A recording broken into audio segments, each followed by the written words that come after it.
Om Sri Krishna Parabrahmane Namaha. Om Sri Matre Namaha. In Mahabharata, we can find the prime character and Lord of the universe called Krishna. Especially in Mahabharata, the sage Vyasa sketched the character of Vyasa very beautifully and also dutifully. Maximum importance is given to sketch his character beautifully. Without Krishna, there is no victory towards Pandavas. That means Lord Krishna is symbol of victory. Wherever Krishna, there is victory. That means Lord Krishna stands towards Dharma. He is an incarnation of Dharma. He is an idol of Dharma. If you take his smile, beautiful smile, Krishna's smile attracts each and everyone. He always smiles to make even enemies to control his senses, control his anger. Moreover, Krishna's smile is entirely different from others because no one can find whether the smile is right or wrong because it only knows to such a person who sees with his inner ways. At the same time, we cannot understand the characteristics of Krishna's smile, whether it is satisfying or mystical or anything else, or infectious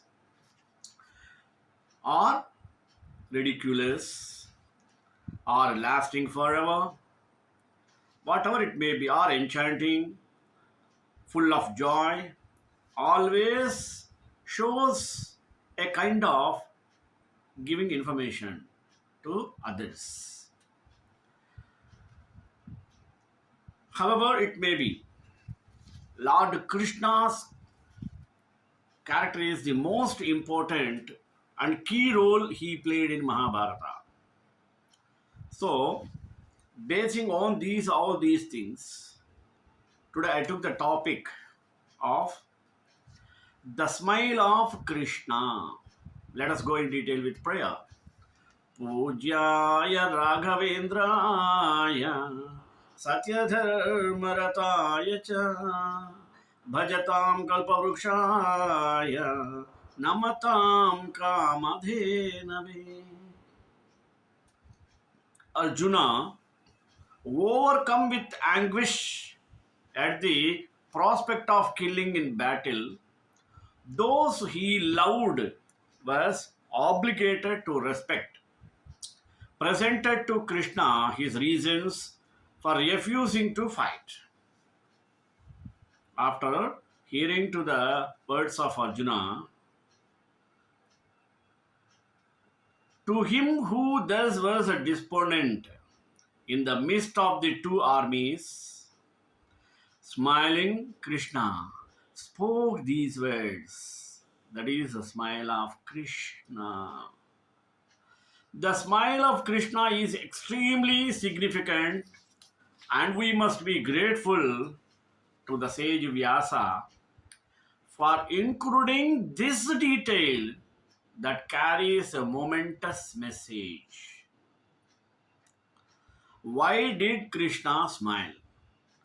Considering how grief-filled Arjuna was and how impassioned he had been in his insistence that to fight would be the greatest of evils, in contradiction to the urging and advice of Krishna.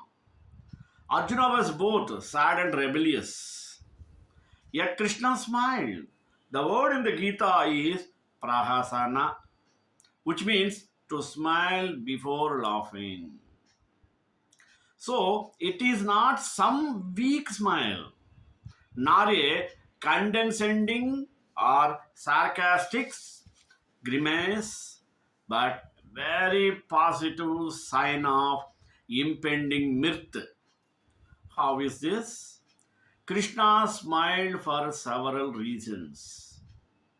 Let us see some. He was showing to Arjuna that he was not condemning him, that his words had in no way offended or angered him, that he could feel confident of Krishna's love and regard for him. He was showing to Arjuna that he understood his feelings and his reasoning. He was showing to Arjuna that all our little teapot tempests that was exaggerate and make into life and earth shattering concerns and agonies are nothing to cause confusion, anxiety, anger, or grief, but rather are fever dreams that will vanish the moment we rise to higher consciousness and behold them with the perspective of the divine spirit that is our true nature. This reminds me of an incident in the life of Sri Anandamayi Ma. A man came to see her, overwhelmed with grief at the recent death of his wife. Ma will understand my suffering, he said to himself. She will realize the extent of my sorrow. But the moment he entered the room, Ma began laughing merrily. Looking at him all the while, Ma he protested, seeing how unhappy I am. How can you laugh like that? Baba, Ma replied. There is now one less obstacle between you and God.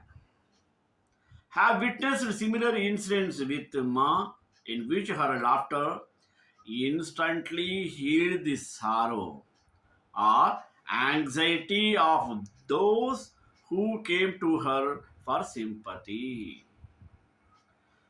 Similarly, Krishna is going to dispel the sadness and bewilderment of Arjuna in the same way.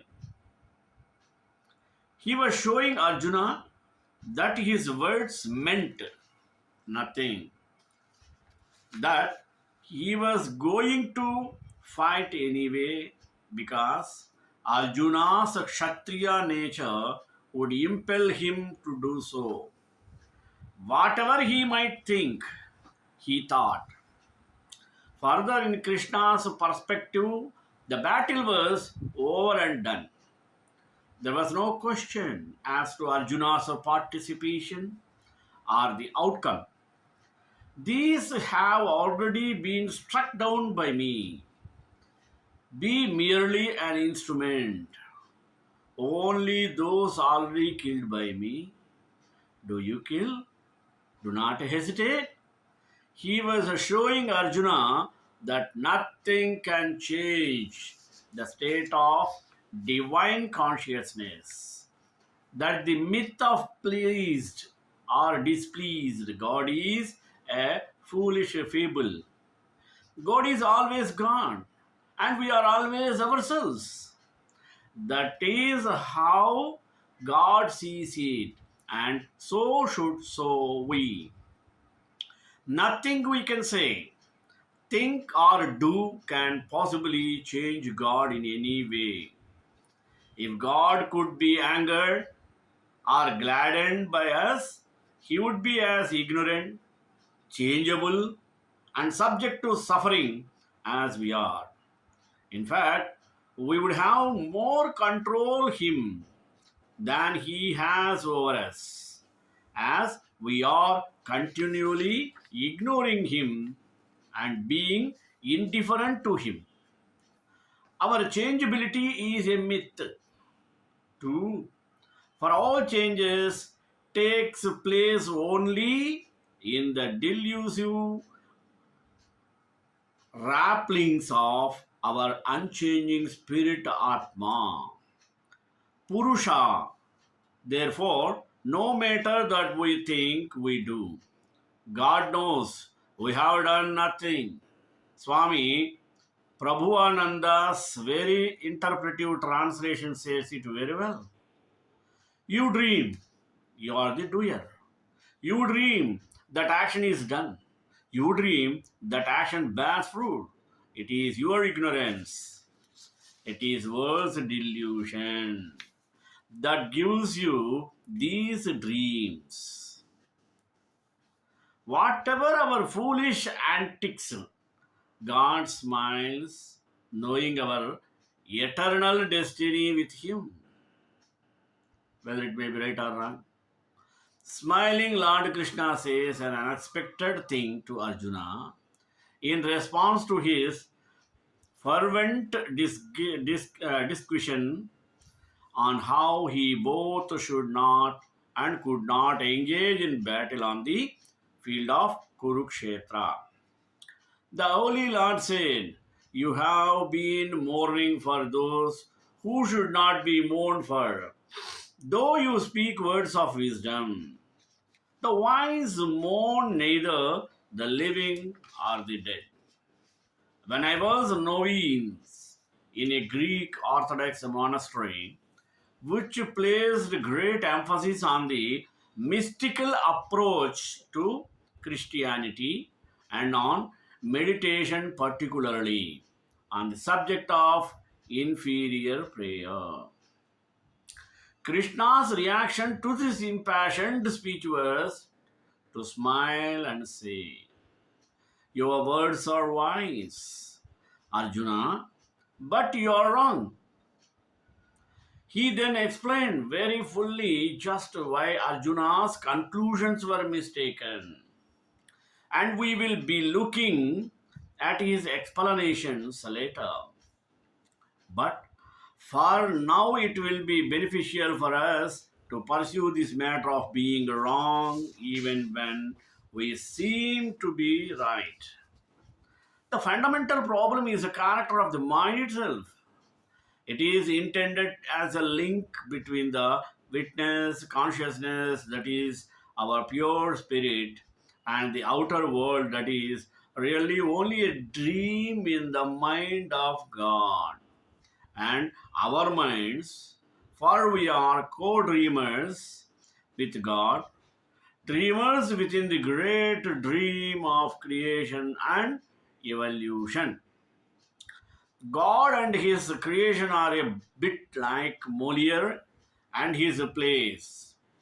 Backstage, he wrote out in large script the basics of the plot, and the actors went outrage or went on stage and improvised their lines and actions within Moliere's parameters.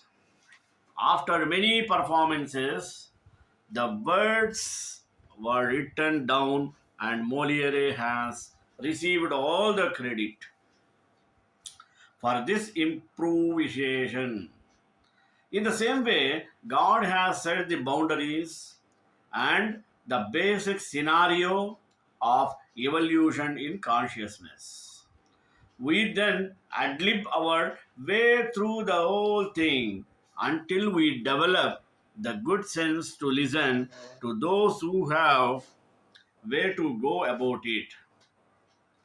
Part of this good sense is the awareness that we rarely know what we are doing or see anything correctly or fully, for that is the nature of the mind.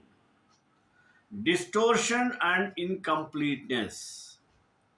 Yet, mind is the part of our equipment for evolution. So, what shall we do? Clarify and correct it. Put Humpty Dumpty together, and that can be done by meditation. For Krishna is going to tell Arjuna, the yogi yoked sage quickly attains Brahman. and he should practice yoga for the purpose of the self purification. In the purity of mind produced by meditation, intuition comes to fore, replacing discursive thought, thus making the mind an instrument of perception rather than an interference of perception. For our thoughts are mostly static and distortion. In time, through the effect of meditation, we no longer think, we know. Therefore, with mind made steadfast by yoga, which turns not to anything else, to the divine supreme spirit, he goes, meditating on him. Now, the characteristics of Lord Krishna's smile. We can use the acronym SMILE to try to chase, elucidate some characteristics of Krishna's smile. Smile definition. Yes, satisfying. Because we are spiritual in nature, nothing of this material world can satisfy our hearts. In the Bhagavad Gita, Lord Krishna lists the satisfaction of the mind as one of the austerities in the mode of goodness.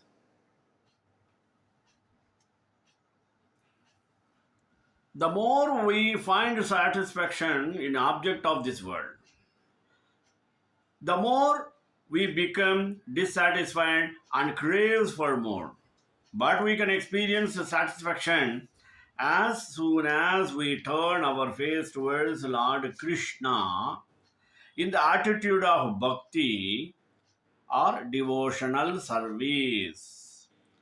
Srila Prabhupada, Srila Prabhupada explains the exceptional beauty of the laughter of Lord Vishnu is that when he smiles, his small teeth, which resemble the buds of jasmine flowers, at once become reddish, reflects his rosy lips.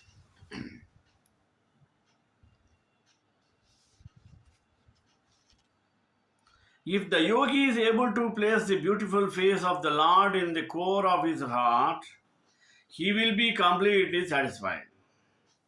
So let us see smile. Second, first letter smile, yes, standard for satisfying. Now M for mystical. Mystical and motherly affection. In the Srimad Bhagavata, Suta Goswami describes Lord Krishna's response to the prayers of Queen Kunti in this way. How?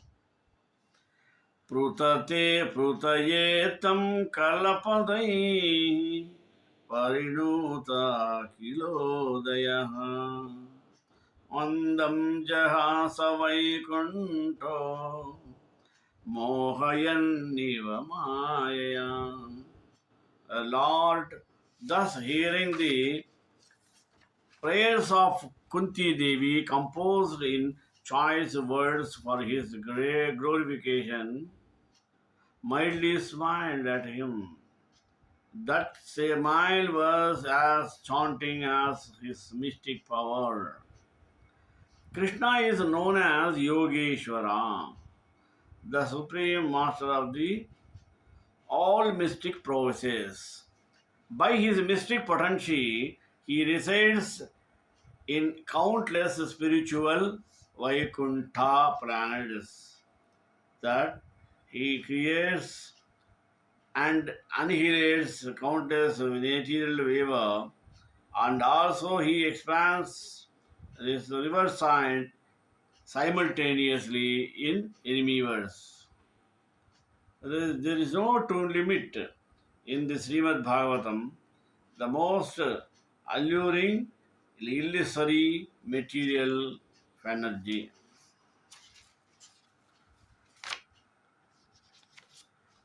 It is said to be the smile of the Lord's universal form.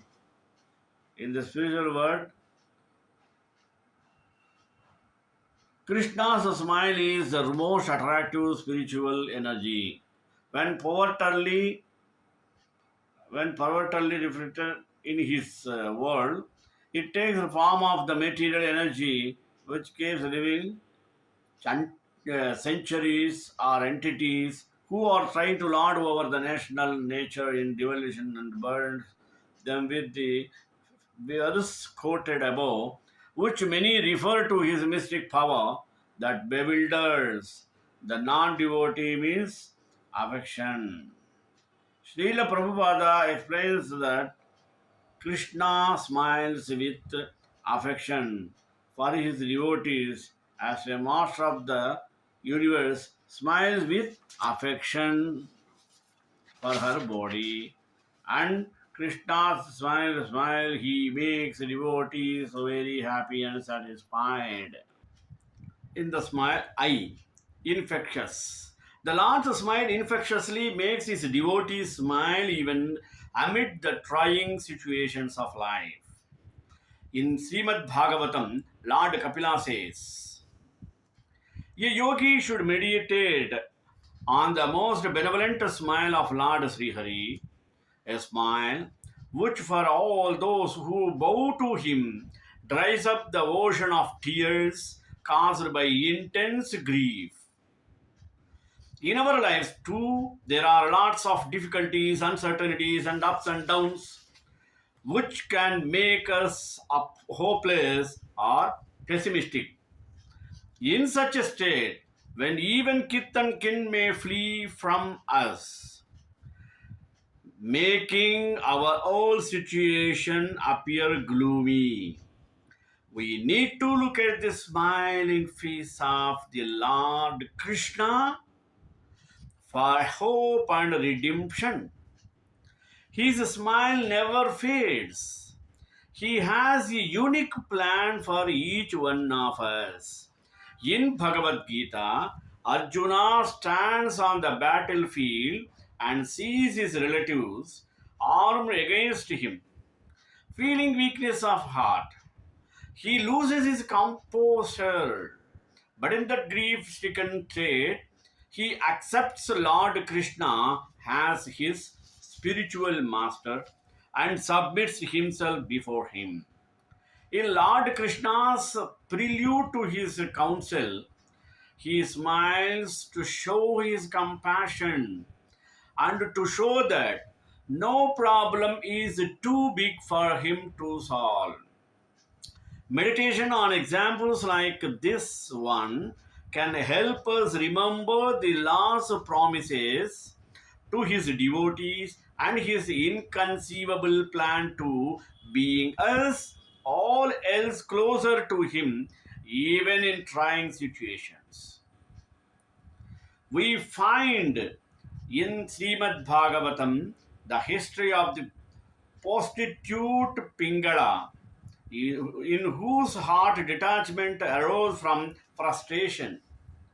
Acknowledging the Lord's mercy, she became happy in her situation and composed a beautiful prayer to him. By the infectious nature of Krishna consciousness, the smiles of his pure devotees become so powerful. Srila Prabhupada explained that simply by smiling they win many disciples, admirers, and followers. In the smile, L. L stands for lasting forever. Krishna, along with his most enchanting smile, is always prepared to reciprocate with his devotees. The plastic smiles of this world for fulfilling personal interest do not last forever. When pleased with the service of his devotees, Krishna becomes their debtor. In reciprocation, he smiles. Srila Prabhupada writes, devotees do not ask anything from the Lord in exchange for their service. Even the most desirable liberation is refused by devotees, although offered by the Lord. Thus, the Lord becomes a kind of debtor to the devotees, and he can only try to repay the devotees' service with his ever enchanting smile. The devotees are ever satisfied by the smiling face of Lord, and they become enlivened. And by seeing the devotees so enlivened, the Lord Himself is further satisfied. So there is a continuous transcendental competition between the Lord and His devotees by such a reciprocation of service and acknowledgement. Last smile E. Enchanting. Lord Chaitanya Prabhu tells Sanatana Goswami Krishna's body is a city of attractive features, and it is sweeter than sweet. His face, which is like the moon, is sweeter still, and the supremely sweet, gentle smile on that moon-like face is like rays of moonshine. This supremely attractive smile enchants not only devotees but even non devotees. Krishna is believed to have lived some 5000 years ago. He is invoked as one of the most charming and insightful avatars of Lord Vishnu. To worship Sri Krishna is to become Sri Krishna is to become the model of our lives. Krishna's form is extremely beautiful, but this beauty is not limited to the physical form alone. It is all about the undying beauty of the heart, here and now. Moksha means liberation from sorrow. It is not something attained after death in some other world. It is something to be understood and experienced while living right here in this way world. Krishna taught this principle through the example of his life. Krishna's life story teaches us the meaning of life in this world and how it should be lived. He was a Mahaguru who celebrated with gusto even life's failures.